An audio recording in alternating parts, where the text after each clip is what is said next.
Ғабит Мүсірепов атындағы номер 86 мектеп гимназиясының 1-А сынып оқушысы Тұрсын Эсманур, жетекшісі Сымылтырова Гаухар. Мұқағали Мақатаев: шеше, сен бақыттысың, жыламағын, жай түсіп жатқанда да құламадың, Тәңіріңнен мен едім ғой сұрағаның, сондықтан жыламағын. Бармын ғой, тірімін ғой, қасыңдамын, өлмеймін, мен өзіңдей асылдамын, таусылып өз-өзіңнен шашылмағын, байырғы берекеңді қашырмағын. Мен сенің қанықпын ғой көз жасыңа, өзім кепіл тот басып тоз басыма, екі жыр жазсам саған бірін арнап, шеше деп жаздым ылғи сөз басына.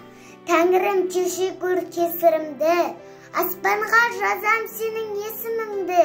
Шеше, сен бақыттысың, тербе-тебір құба талдан иілген бесігімді.